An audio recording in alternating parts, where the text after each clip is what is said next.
দর্শক, আপনারা কি কখনো এমন কোনো ভিখারির গল্প শুনেছেন যে কিনা অন্যের দয়ায় জীবন বাঁচিয়ে হঠাৎ করে একদিন দাতার মুখের উপর কাদা ছিটিয়ে বলে, আমার তোমার এই ভিক্ষের দরকার নেই, আমি নিজেই নিজের খাবার জোগাড় করব।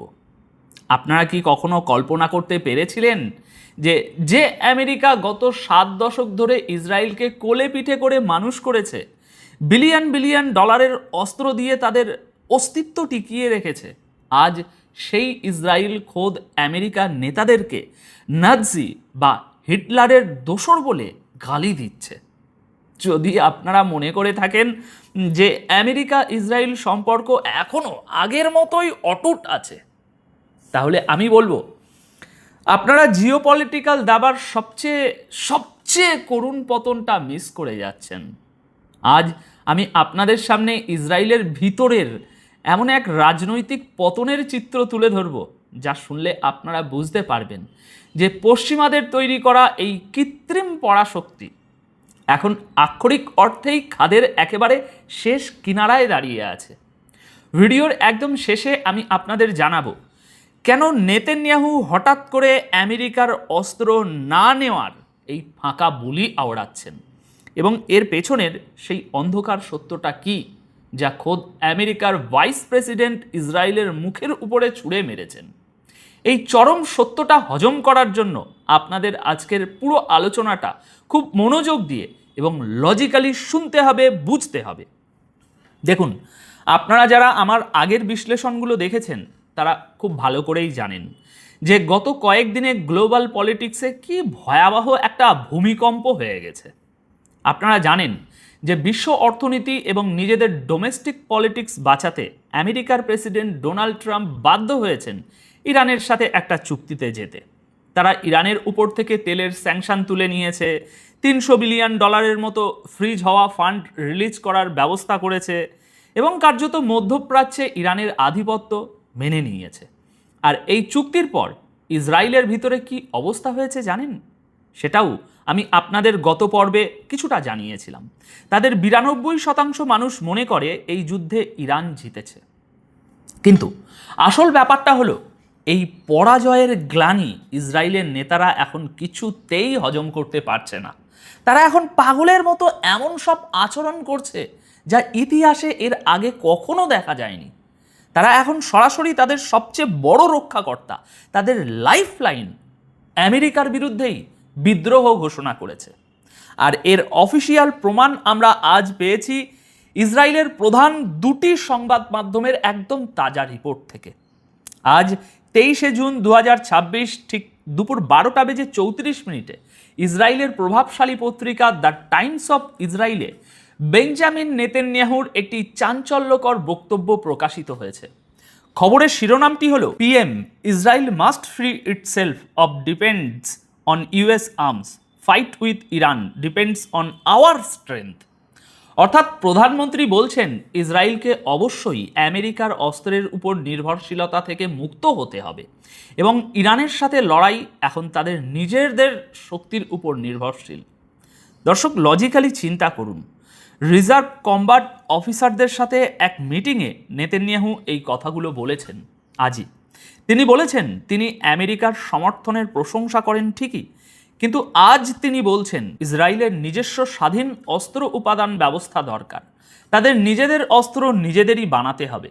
তিনি দম্ভ করে বলেছেন আগামী 30 বছর পর তারা কোথায় থাকবে সেটা নির্ভর করে তাদের নিজেদের শক্তির উপর। একটু তলিয়ে ভাবুন দর্শক, আপনারা কি এই কথার পিছনের আসল ভণ্ডামিটা ধরতে পারছেন? নেতানিয়াহু এমন একটা ভাব করছেন যেন আমেরিকা তাদের কাছে এসে সাদাসাদি করছে অস্ত্র নেওয়ার জন্য, আর নেতানিয়াহু সেটা ফিরিয়ে দিচ্ছেন। অথচ আসল ব্যাপারটা হলো ওয়াশিংটন যখন ইরানের সাথে চুক্তি এগিয়ে নিয়ে যাচ্ছে এবং ইসরায়েলের পাগলামির উপর লাগাম টানার জন্য তাদের সামরিক পদক্ষেপের উপর লিমিটেশন আরোপ করছে, ঠিক তখনই জেরুজালেমের ভিতরে এই চরম হতাশা তৈরি হয়েছে। দ্য টাইমস অফ ইসরায়েলের এই রিপোর্টেই পরিষ্কার বলা হয়েছে যে এই মুহূর্তে নেতানিয়াহু আমেরিকার উপর চরম ক্ষুব্ধ, কারণ আমেরিকা তাদের স্বাধীনভাবে কাজ করার ক্ষমতা কেড়ে নিচ্ছে। কিন্তু নেতানিয়াহু যে এই স্বাধীন অস্ত্র উপাদানের কথা বলছেন, এটা কি আদেও সম্ভব? গত সপ্তাহে খোদ আমেরিকার vice president JD Vance press কনফারেন্সে পরিষ্কার জানিয়ে দিয়েছেন যে গত কয়েক মাসে ইসরায়েলকে রক্ষা করার জন্য যে প্রতিরক্ষামূলক অস্ত্র ব্যবহার করা হয়েছে তার 3/2 ভাগই, হ্যাঁ দর্শক, 2/3 অস্ত্রই আমেরিকায় তৈরি এবং আমেরিকান করদাতাদের টাকায় কেনা। যে দেশটা তাদের সুরক্ষার জন্য পুরোপুরি আমেরিকার চাদরের নিচে বসে আছে, সেই দেশের প্রধানমন্ত্রী যখন গলা ফাটিয়ে বলে আমরা স্বাধীন হব, তখন সেটাকে জিওপলিটিক্সে স্ট্র্যাটেজি বলে না, সেটাকে বলে চরম হতাশা এবং অস্তিত্বের সংকট। কিন্তু দর্শক, এই হতাশা বা পাগলামি শুধু নেতানিয়াহুর একার মধ্যে সীমাবদ্ধ নেই। ইসরায়েলের পুরো রাইট উইং বা কট্টরপন্থী রাজনৈতিক মহল এখন আমেরিকার উপর চরমভাবে ক্ষেপে উঠেছে।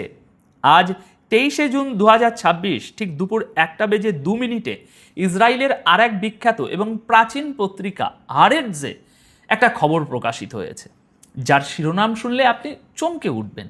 শিরোনামটি হলো closest ally or Nazi appears, Israel's right wrestles with Trump's Iran deal.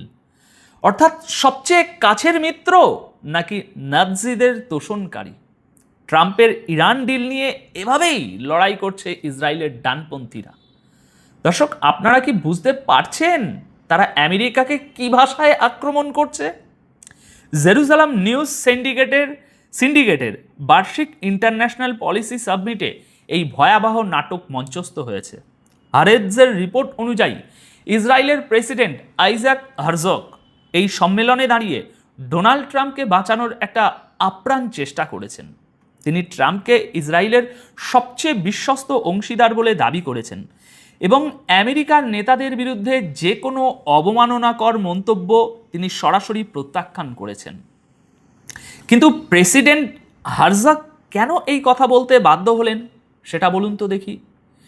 কারণ নেতানিয়াহুর মিত্ররা এবং ইসরায়েলি মিডিয়া আমেরিকার প্রেসিডেন্ট এবং তার প্রশাসনকে সরাসরি বিশ্বাসঘাতক বলে গালিগালাজ শুরু করেছে। হারজাগ নিজেও স্বীকার করতে বাধ্য হয়েছেন যে ইরানের সাথে আমেরিকার এই চুক্তির কারণে ইসরায়েলের ভিতরে গুরুতর উদ্বেগ তৈরি হয়েছে। বিশেষ করে $300 বিলিয়ন যে অর্থনৈতিক পুনরুদ্ধার বা স্যাংশন তুলে নেওয়ার বিষয়টা আছে, সেটা ইসরায়েলের জন্য রাতের ঘুম হারাম করে দিয়েছে। কিন্তু দর্শক, সবচেয়ে ভয়ঙ্কর আক্রমণটা কে করেছে জানেন? লিকুইড পার্টির ন্যাসেট মেম্বার আমিদ হালেভি। হারেজ জানাচ্ছে এই আমিদ হালেভি সরাসরি আমেরিকার ভাইস প্রেসিডেন্ট জেডি ভ্যান্সকে উদ্দেশ্য করে আক্রমণ করেছেন, যিনি কিনা সুইজারল্যান্ডে ইরানি প্রতিনিধি দলের সাথে নেগোসিয়েশন করে এসেছেন। তাকে হালেভি আমেরিকাকে উদ্দেশ্য করে বলেছেন, যদি কেউ নাৎসিদের মতো চিন্তা করে, নাৎসিদের মতো আকাঙ্ক্ষা করে এবং নাৎসিদের মতো কাজ করে, তবে সে একজন নাৎসি। কিন্তু সমস্যা হলো আমেরিকা আজ এই কথাটা বলছে না। তিনি জেডি ভ্যান্সকে সরাসরি নাম ধরে বলেছেন, আমি তোমাকে বলতে চাই ভ্যান্স, এই ভুলগুলো একবারই করা হয়, কিন্তু একই ভুল দুবার করাটা অপরাধে পরিণত হয়। তিনি মূলত ইরানের সাথে চুক্তিতে যাওয়াকে দ্বিতীয় বিশ্বযুদ্ধের আগে নাৎসি জার্মানিকে তোষণ করার সাথে তুলনা করেছেন।